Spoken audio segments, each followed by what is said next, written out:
So if Aristotle is correct, and the path to wisdom means that we need to know ourselves, then what is it we are doing as educators or leaders to help our students or those that we lead to know themselves? What are we doing for self-assessment, reflection, goal setting, and continuous professional development?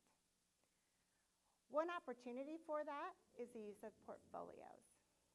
And this Tech Talk, we're going to discuss things you should consider if you are considering implementation or adoption of a portfolio system. Oops, sorry about that in the slides. So portfolios are not new. We've had them for a long time, right? We've had binders, maybe a flash drive, maybe an electronic file like a Dropbox or something of that nature. And those are really substitution technologies. It's not really improving the functionality. So if we're going to go to the efforts and costs of an ePortfolio system, how are we going to be transformational? How are we going to increase that functionality and make it usable to us? So that's the question for today. When we do that, what we need to do is know ourselves as a program. So if we're a team and our goal is to implement an ePortfolio system, we need to set our goals. What are those? And chances are, and rightfully so, a goal should be enhancing student learning. I think we'd all agree that should be a goal. I'm going to talk primarily from the education perspective today. So we want our students to learn lifelong learning, the skills for that, self-assessment, reflection, goal setting. That's a good goal. We probably all agree to that. And another goal we might agree to, particularly if we're going to be transformative, is to take that portfolio information and utilize it. Utilize that data to create a system that will help us all improve at every level of the education system, perhaps report that as needs may be. So that would be a good goal. The problem with these goals is they actually don't mix.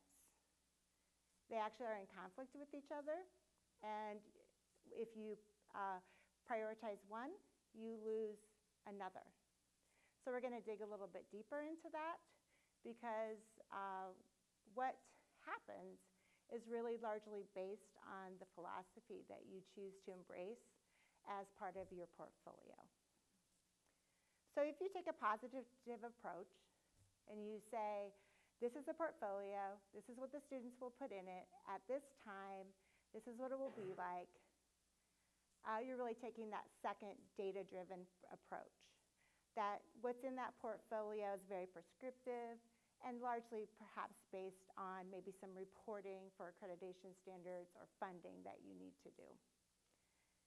And there's nothing inherently wrong with that, except we can begin to lose the connection with the students. It can stifle student creativity, and their distance and ownership of the portfolio is really transferred more to the program than the student. Now you can argue, and I would have argued, that you can implant or embed some activities and structures that will allow the student to not feel that way. So you can add reflections and self-assessments into the portfolio. And that's what our program has done in preparation for portfolios. But I was kind of taken aback 2 weeks ago or so, as I'm actually working on this topic. I received an email from one of our experiential educators.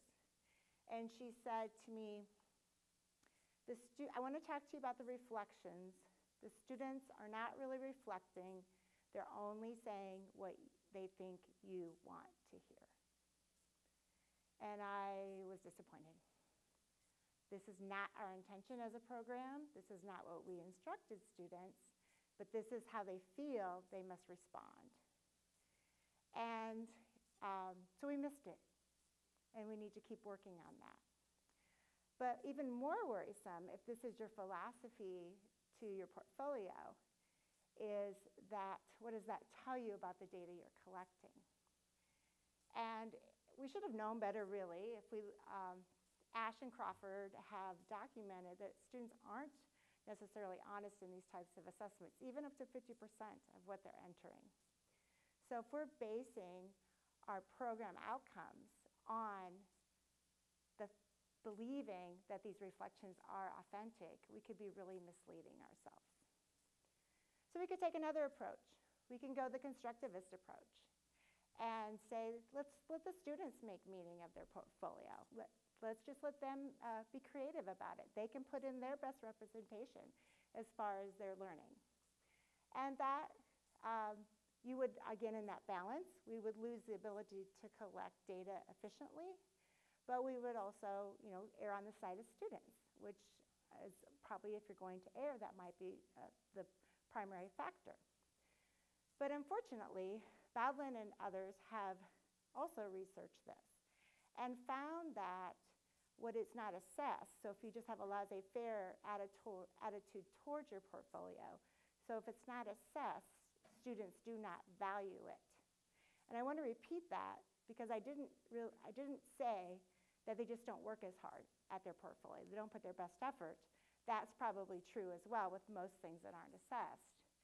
But what I said they do not value, which is an attitude and a belief that is absolutely in contradiction to what we are trying to accomplish with ePortfolios, which is creating a lifelong learning attitude and reflection and self-assessment. So we're actually teaching our students to not value the fundamental principle.